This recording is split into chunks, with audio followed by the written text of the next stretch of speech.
কিভাবে বিএনপির একজন নেত্রী বলছেন আমরা চাইলে এখানে গুন্ডা নিয়ে আসতে পারতাম, অর্থাৎ গুন্ডার পৃষ্ঠপোষকতা ওনারা দিয়ে আসছেন। আমরা দেখছি নির্বাচন কমিশনের বাইরে লাঠি সুটা নিয়ে মহড়া দিচ্ছে আসছেন। আমরা দেখছি নির্বাচন কমিশনের বাইরে লাঠি সুটা নিয়ে মহড়া দিচ্ছে। নির্বাচন কমিশন, প্রধান নির্বাচন কমিশনের অফিসের যদি এই অবস্থা হয়, সারা বাংলাদেশে এই বিএনপির যারা রয়েছে এই গুন্ডাদের পৃষ্ঠপোষকতা দিচ্ছে, তারা কিভাবে ভোট কেন্দ্র দখল করবে সেটির আজকে হচ্ছে টেস্ট ম্যাচ হয়ে গিয়েছে। এবং এইসব নেতাকর্মী বাংলাদেশে কিভাবে, হাসিনার সময় আমরা বলতে শুনেছি, হাসিনা বলতো 20টা হুন্ডা 10টা গুন্ডা নির্বাচন ঠান্ডা।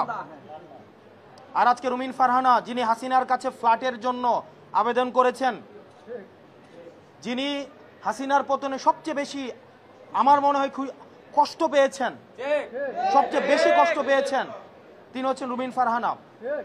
আমরা 15 আগস্টে আওয়ামী লীগ থেকেও বেশি আওয়ামী লীগ পণ্য যাদেরকে মনে হয় তাদের মধ্যে রুমিন ফারহানা অন্যতম। উনি সব সময় বলে থাকেন বিগত 15 বছর নাকি উনি অনেক ভালো ছিলেন।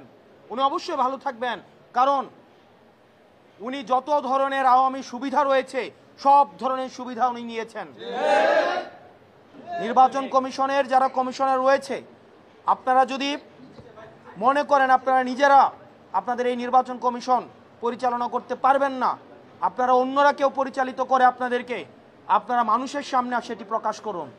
না হয় নিকট অতীতে আমরা নুরুল হুদা কমিশনকে আমরা দেখেছি, তার পরিণতি আমরা দেখেছি।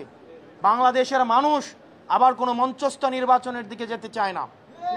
এবং বিএনপির আওয়ামী বিষয়ক সম্পাদক রয়েছেন অনেকেই, যারা আওয়ামী লীগ থেকে বেশি আওয়ামী লীগ, বিএনপির আওয়ামী লীগ বিষয়ক সম্পাদক যারা রয়েছেন তাদের মধ্যে অন্যতম রুমিন ফারহানা, আওয়ামী লীগের সুবিধাভোগী, আওয়ামী লীগের ফ্ল্যাটভোগী, এবং যারা গুন্ডা দিয়ে নির্বাচন কমিশনকে ঠান্ডা করে দিতে চায়, যারা একটা প্রেসক্রিপটিভ ইলেকশনের দিকে আবার যেতে চায়।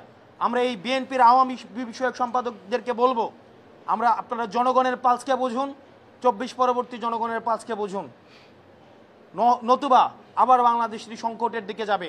এবং তাদের কারণেই আমরা বিশ্বাস করতে চাই বিএনপি এখনো পর্যন্ত গুন্ডাতন্ত্র, তারা যেই বিএনপির এই ফজলু সাহেব, উনাকে এখনো পর্যন্ত আমরা সম্বোধন করছি, সম্মান দেখাচ্ছি, কিন্তু উনি যে ধরনের বক্তব্য দিচ্ছেন এবং রুমিন ফারহানা যে ধরনের বক্তব্য দিচ্ছেন, যে ধরনের কার্যক্রম পরিচালনা করছেন, আমরা ধরে নিব এগুলো হচ্ছে বিএনপির হাই কমান্ডের ইনস্ট্রাকশন।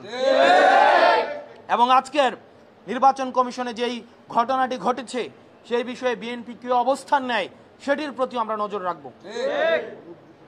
এবং পুলিশ ভাইরা যারা রয়েছেন, আমরা আপনাদের প্রতি আবেদন জানাবো, আপনারা দয়া করে ক্ষমতামুখী হওয়ার কোনো প্রয়োজন নাই।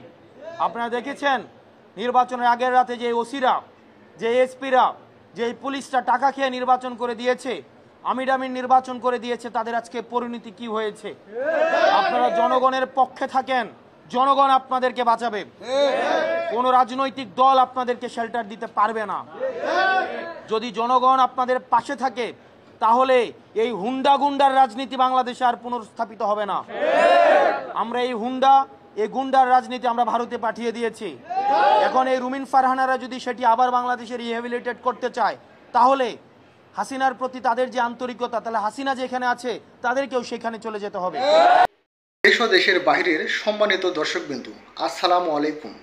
যারা এখনও এই চ্যানেলটি সাবস্ক্রাইব করেন নাই, চ্যানেলটি সাবস্ক্রাইব করুন, আর আপনার মতামতটি অবশ্যই কমেন্টে জানাবেন। সকলকে ধন্যবাদ জানিয়ে আমি আজকের মতো এখানে বিদায় নিচ্ছি। আল্লাহ হাফেজ।